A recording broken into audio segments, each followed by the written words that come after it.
Mindfuls. This live is for multiple purposes. Before I even start, and before I even ask how you're doing, I think I already did ask how you're doing, but this is something that I face every day in New York City, and people have given me various answers to this. If you got somewhere where there's no parking, or parking is extremely limited, but there is parking, like let's say you get to a place where,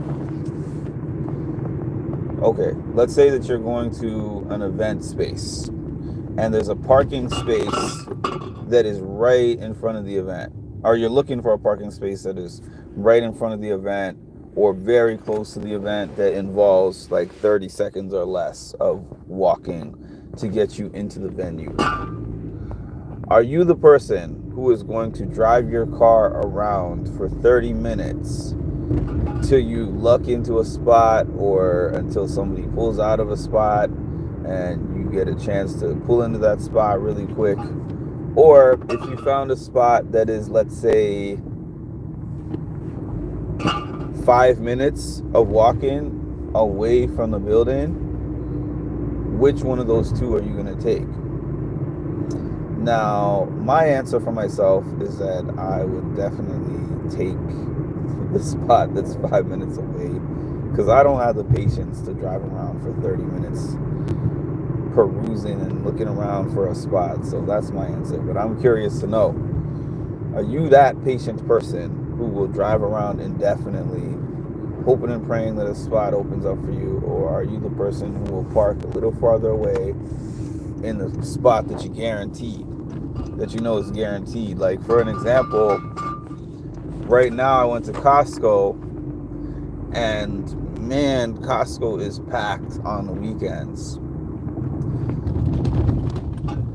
So the parking lot is just, people sit there.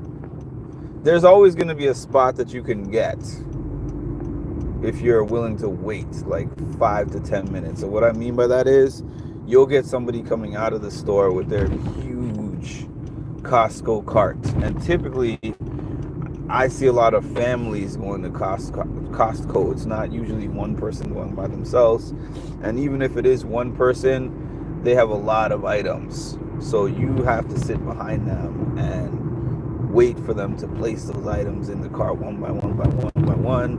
And I saw a few opportunities to do that, but I was like, I'm gonna be probably in and out of that store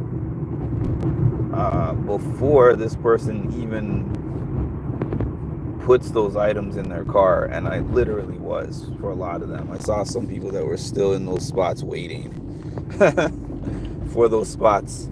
Granted, I'm doing Instacart, so I'm not in there to be in there for a minute, but even if I was doing my own personal shopping, I still would have the same mentality of, I'll just take one of the spots towards the back, walk to the store and walk back. And I also do that for multiple reasons.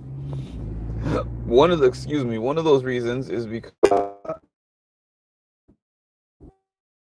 exercise steps on my watch. Steps to me kind of mean nothing when you don't have your watch. But they do mean something, but they don't mean something at the same time. You don't have a measurable way to count them. But the other thing is, I don't have the patience to sit and wait and wait and wait when I know that there's open spots further back. That's neither here nor there. I would intentionally park further back. So on my live yesterday, I made an announcement about something that I had upcoming. It wasn't just an announcement about goal setting, but I don't want to fully announce things until I have actually taken the time to map them out, because I used to do that, and I found that, you talk about it in the beginning, you talk about it in the middle, you're more prone to get off track. I just talked about it with people offline, that, gave it the 1-2 or bounced ideas off of people offline, that type of thing. What do you think of this? So, really, since the time that I lost my dad, I had this thing in my mind since then called the Almost Project. And that was a play on words. I'll tell you what the Almost Project was initially, and it still could be that. It still could be this. It could develop into this over time, is what I'm trying to say. The Almost Project was meant, or the map of this in my mind was that I wanted to create a system for people who are stuck on almost, which is basically to create a motivation system for someone like me, honestly, who has a problem of, I want to get this project done, and then you start the project, then you get to the point when you are almost at the end, and then so you have some kind of setback or something happens, and then next thing you know, this thing that you were almost done gets in the almost pile and becomes a big pile of one of those things that you have almost finished and you haven't finished.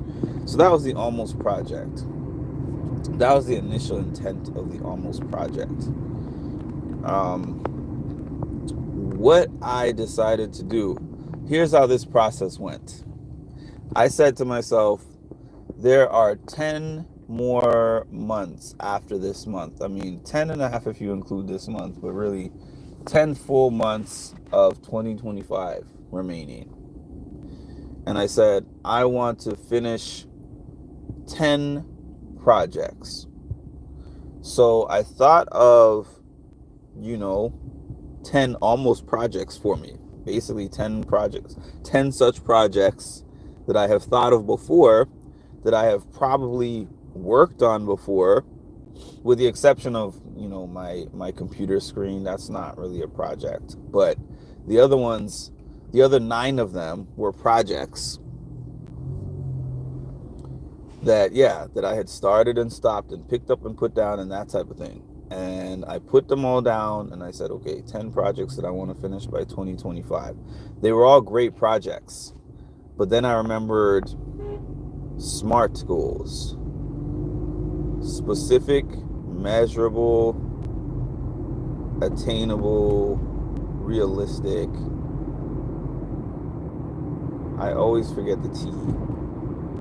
But the A and the R were enough. Attainable and realistic. So I said to myself, how realistic is it that I actually complete all 10 of these goals by the end of 2025? So I scrapped 5 of them. I scrapped 4 of them at first, and then I had it at 6, and then I scrapped 1 more, and then I had it at 5, and I'm like, okay, I'm going to leave it at 5 because I firmly believe that these 5 things can get accomplished this year. That's really what I believe. So I put 5 things on this GoFundMe list. People are always asking how they can help me, and I'm not one that likes to say, hey, I need money. Like, just give me money because I need money. Because money is just money, like I can earn money. I can go to work. I can find a job. I can earn money. I'm earning money right now, even if it's not the most glamorous thing to do in the world. I am earning my money right now doing this Instacart, and it's all good. But what I like is that I put together basically 4 projects. Out of those 5 things, 4 of them are projects. Projects that I can work on, but the thing with some of those projects, they're much easier to do with funding. for an example, I put together a fitness event before. Putting together the fitness event was not free. I had to go out and find a gym that was willing to allow me to use their gym. I had to pay for the insurance, the liability, because when you go and you book something, especially something like that, which involves exercise or whatever, they ask you, are you going to bring your own? Do you have your own liability insurance, or are you going to be paying for hours? They usually have the option of, it's like when you're renting a car. Basically, like when you rent a car, they're like, are you going to use our enterprise or Hertz insurance or whatever, or do you have your own car insurance that you're going to use? That type of thing. So getting the venue, booking the venue, that's one of the hardest parts, to be honest with you. And the second hardest part is probably the advertising. But I think that if I were to do an event, I'd reach out to my local family and friends, and tell them. Then maybe I would do the old school thing, because I still see people putting flyers up. I still see people putting flyers up in grocery stores and things like that. So I might do something like that, and then I would do some advertisement posts online.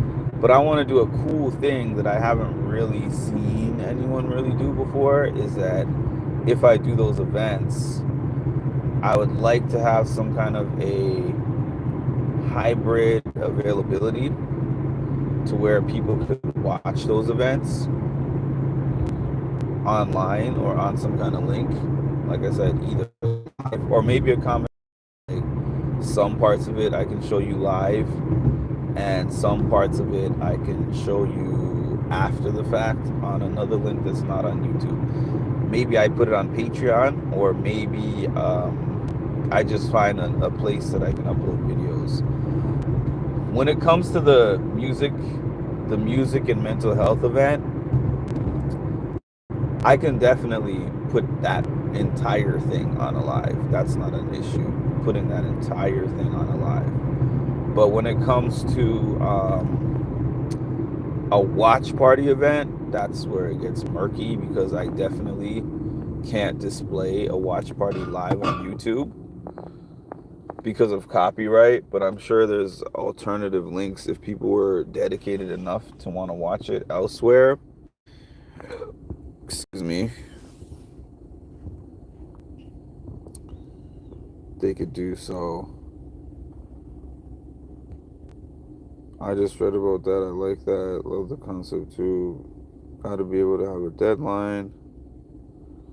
Hi Marshall, stay phenomenal and monetize your greatness. Thank you, Nemo. There is a lot of police out today. I don't know what's happening. V-Day hangover. I don't know what's happening, but everywhere I turn, somebody seems to be getting pulled over. So I created a GoFundMe. I put a lot of thought into it. I call this enough to actually even fund those things. And I know that people say go on there and more is better, like ask for the most that you can possibly get asked for, but I'm not like that. This is actually just to encourage me to start up with each one of those projects. And actually, I wouldn't be able to do all 5 projects at one time. So I guess I would have to split them up, 2 short term and 2 long term. When it comes to the watch party, that's kind of a matter of timing too. So I think that, I think Big Brother might be a good time for that, but not the Big Brother premiere party. because I'm not trying. I've never heard of that happening on thanks for the heads up. I've never heard of that happening on YouTube.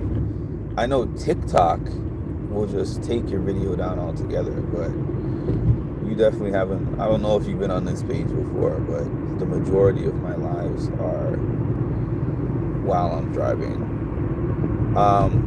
But anyways, yeah, I would probably split them up, 2 short term, 2 long term. When it comes to throwing an event, I realize unless you are one of those, unless you already have, you're like a party planner or something, and you have an established fan base that you could be like, hey, in 3 weeks, I'm having this event, you know,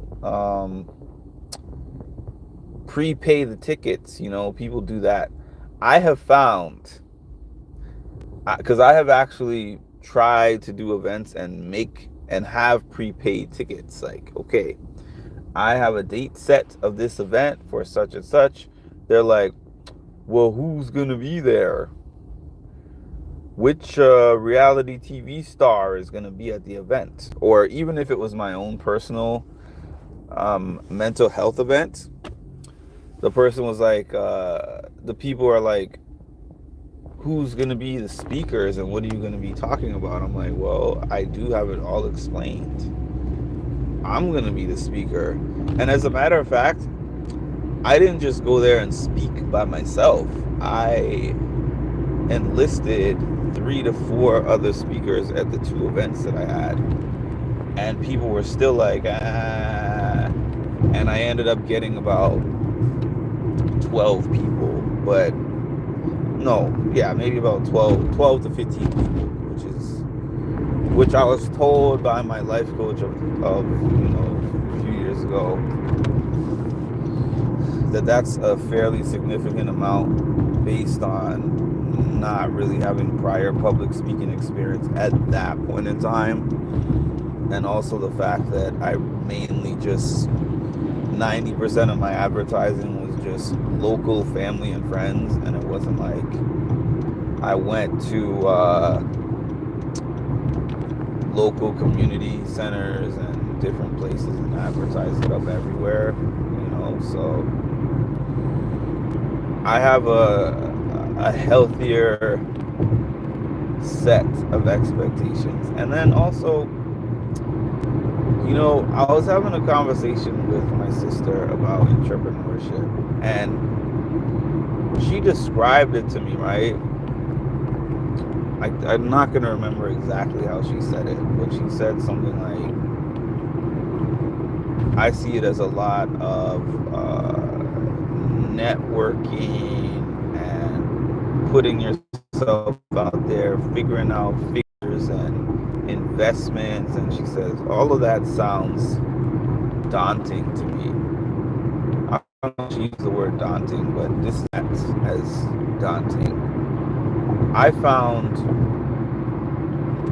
feel overwhelmed in environments where I have minimal control of the process and you're just telling me things to do to try to control the outcome. I don't know if that's going to make sense to a lot of people, but I like to be involved. I like to be sitting in the seat where everybody is having the discussions about the why, about the purpose behind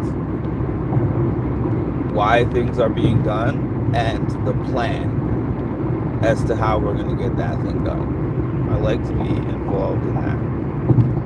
And there's like 1 or 2 companies that involve me in that. Not even because I was in an administrative position, but just because they realized my value.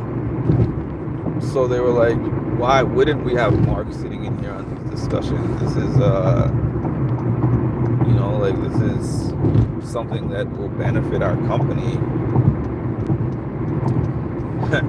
And they were essentially, oh, you get the honor to sit in on these meetings because we value blah blah blah, you're such a useful resource, and as soon as something opens up, you're going to be the first in line.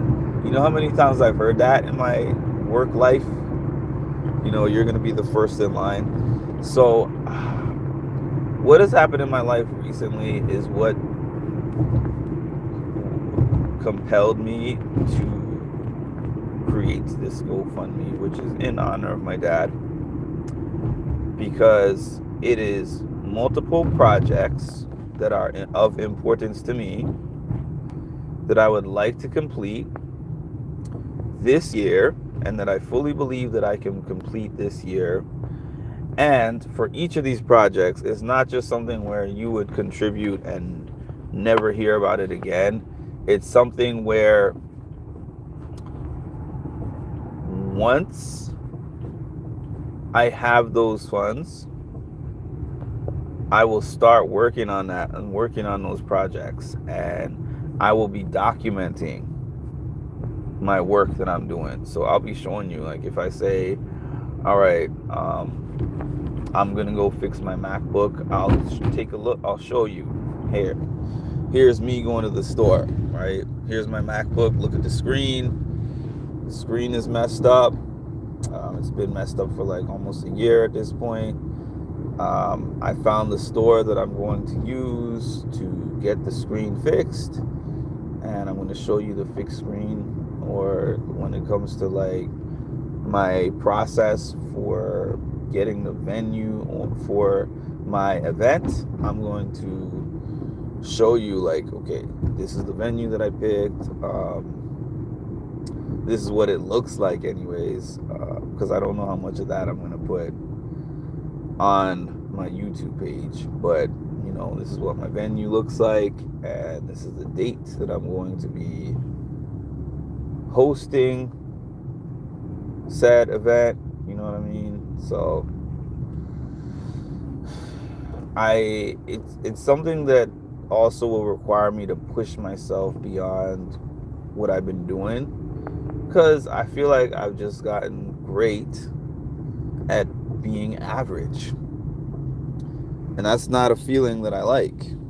Thank you for the subscription. That's not a feeling that I like, being great at being average. It's kind of like, conversations I've had at the gym where my trainer has told me, specifically regarding these races that I've been doing for the last 8 years. I know that I can finish a race, and I know that when I do the race, I'm going to finish generally within maybe the top 33% of people who are doing that race. And that's a decent place to be. And like 66% of the people who do the race finish after you. But some of those people that finish around the same range as me are maxing out their potential. This is the best that they can possibly do, and that's, if I finish the race in an hour 10 minutes and they finish in an hour and 10, the value of our hour and 10 isn't the effort before race day, because races are not the day that you run them. They are won with all the preparation that you put in. So somebody could have put in 110% preparation and their 70%. My 70% and their 110% gets us a similar time, but their time means more. I know that my 110% could probably get me in the top 15%, let's say. So I'll finish that race and I'll be like, I did as good as I could have done based on the amount that I prepared, but not based on what Mark is capable of. So I'm capable of more. I've always known that the type of opportunities I'm seeking, I'm not going to find them, because there's a saying that people have that somebody came up with that says, your boss is never going to pay you enough to be their neighbor. So essentially, like, to put figures in it, right? Let's say your boss is sitting on $200,000 a year. I know that's not every boss, because there's a lot of bosses that make much less than that. But let's just say your boss is sitting on $200,000 a year. You are the best in terms of the operations team. And if you don't know what the operations team is 80% of us, right? Operations is your day-to-day, unless you're the operations manager. Operations is the labor that is done to generate the majority of the revenue in the company. So in McDonald's, the person flipping the burgers is operation. In my field, the doctors, the psychiatrists, the peer counselors, what else? The psychiatric rehab specialists, I can't think of anything else right now. But the people in those positions, that's operations for that. The people that work in Home Depot, like operations is sales. The locksmith guy that makes the keys and stuff, or the bicycle shop, the person who makes the bike repairs. Like operations is almost everything. And those positions are the most expendable. So what happens a lot of times is they always promise, they might have somebody who's exceptional in that, and then they're promising, like, I see you where I am. I can't tell you how many people have said that to me. If you work hard for X amount of time, like, I can see you sitting in this seat one day. When is one day, though? And then if I'm an at-will employee, maybe I could sit in that seat. Maybe I could sit in my seat, work my behind off for 20 years. You could get rid of me anyways, and I could give you 20 really good years, but then you put your son, your daughter in there, or somebody else, and you have no obligation. There's no actual promise that I am for sure going to get there. Look at my band chair story. Hi, Cass. Look at my band chair story.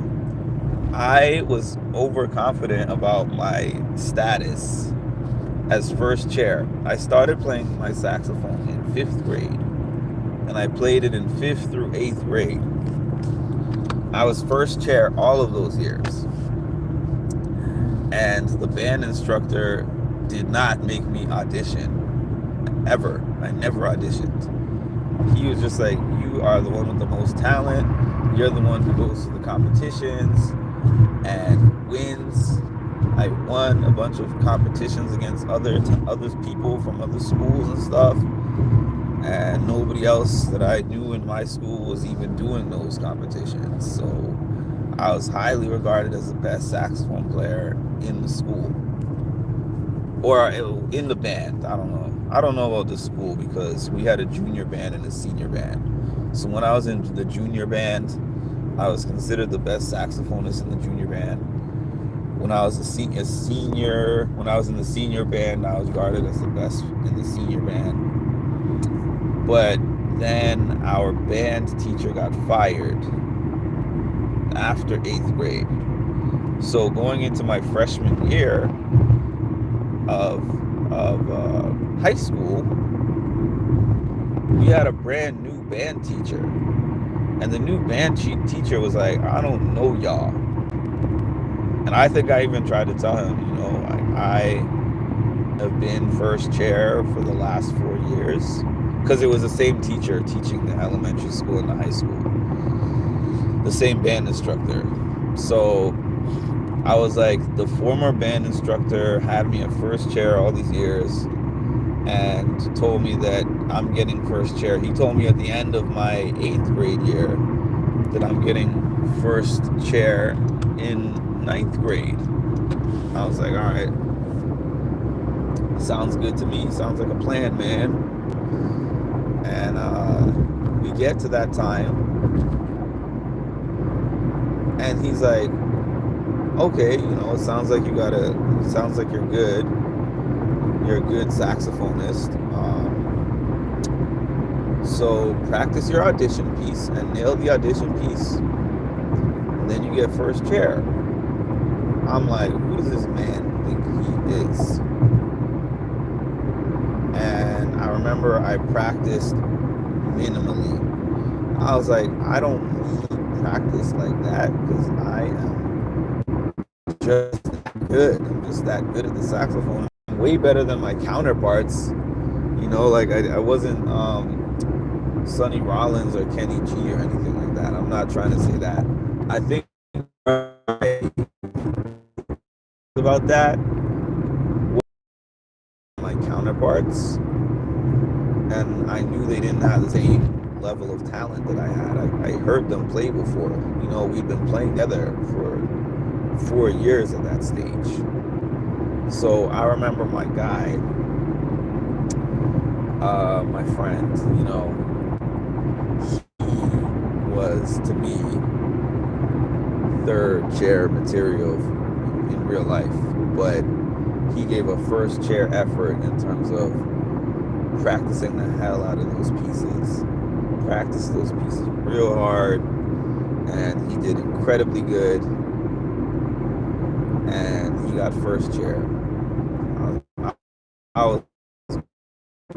And these other people that were second and third chair for years also did better than me, and I was like third/fourth chair. If there was a fourth chair piece, I would get fourth chair. There wasn't many of those, so I was basically third chair, but sometimes I was relegated to fourth if there was a fourth chair. Oh,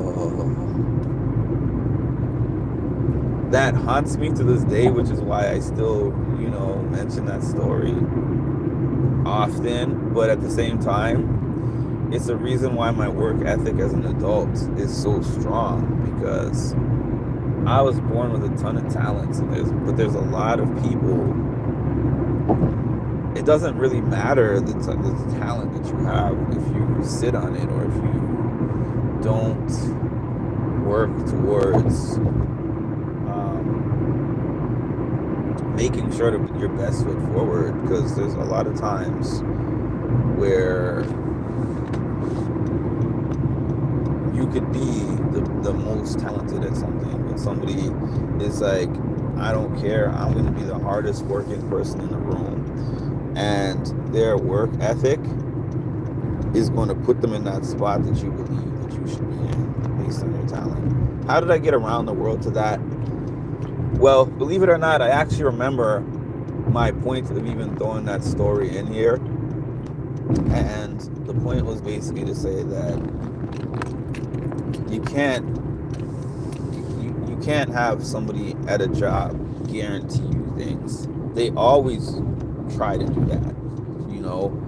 If you work hard for 6 months, I don't know how many of you have been in these types of conversations, but I've been in many of them where I'm like, hey, I've been here for 2 years, 3 years, 4 years. I've been busting my behind. This is my track record. This is what the clients are saying about me, and I have like really strong selling points as to why I should get a raise or a promotion, and the person sits in that room and tells me, I agree, but we don't have the budget for it right now. So if you work hard for another 6 to 12 months, you are definitely going to be the person who, once the budget opens back up, we're going to put you in that spot. And then I've been the person who revisits that conversation, and in 6 to 12 months, they're telling me to wait another 6 to 12 months. And then I'm like, oh, I'm done. That's why I've been at so many different jobs. I'm so big on people doing what they say they're going to do. Like, if they promise me something, oh, this is going to be done in this amount of time, and we get to that time and I reach back out and that thing is not done, I'm like, so you don't keep your word. Bye. I'm not working hard for after I already did this for the time frame that you gave. I now realize that you were just trying to get 6 to 12 more months of superb work out of me. And then when I tell them I'm leaving, oh, all of a sudden they got somebody in my spot within days, which meant that they had somebody in the stash. Y'all know hiring processes are not like ABC 1 2 3. For someone to pop up at my job 2 or 3 days after I leave means that you were already interviewing and having people do background checks and all that kind of good stuff, paperwork, and you just had them in the stash for a rainy day. That's the other thing about the short staff thing. Look at the economy that we're in. I know so many people who are looking for jobs and can't find them. So when a company has an open position for 8 to 12 months or more than that, and they say they have a hard time hiring, I don't believe that they have a hard time hiring. I think that they like to get employees that are capable of covering for the things that they need. Like if they can get one person who can do the work of 4 people, for them, they're like, why am I going to get 4 people? I'm going to get one. And then when that person has finally had enough, sometimes they have to get 4 people because not everybody can do what that one person could do. Oh boy, I would love to have my own company one of these days. I've been thinking about that more and more as time has gone on. But yeah, I think I've given more than enough of an explanation of why I put up the GoFundMe. I hope that y'all will support me. Maybe I'll have to put it elsewhere as well. I probably will, because GoFundMes are hard to build up, especially when there are things like supporting somebody's small business versus, let's say, fundraising for a funeral or a tragedy or something, or like the California fires, which are all amazing causes. But I will say, I'm somebody who I'm not just in things for myself. I'm always about giving back. And when I have had, I've always given back, whether that's my time, like my volunteer time that I spent in the nursing home for all those years, or, I had a volunteer job as a peer counselor, which is how I even started in the field. I was volunteering, leading groups at a place that I was attending. I was attending as a client, but I was also working there as a volunteer, and they made me go through a whole process to be a volunteer also. Like, I was like, what? I have to do all this same stuff that one of your paid employees has to do. But I guess I understand. I guess interns and stuff, they have to do that process as well. But I was like, as a client, I have to do this. I'm kind of doing y'all a favor in a sense. But I'm somebody who gives back, so I don't ask for much. And this is pretty much the first time I've opened up a GoFundMe and asked people to contribute to it. Like I said, people keep asking how they can help me, and I thought of what I think is a great way. And that's it. If anyone has any questions further, my door is always open, as they say, metaphorically. You can reach out to me. And that's all I got for now. And thanks for tuning in. I hope everyone has a great day. Thanks to my new subscribers. And if you have not subscribed yet, please make sure to like the video, comment, subscribe, and hit the notification bell to get notified of when I drop some more great content. Thank you all, and have a good day.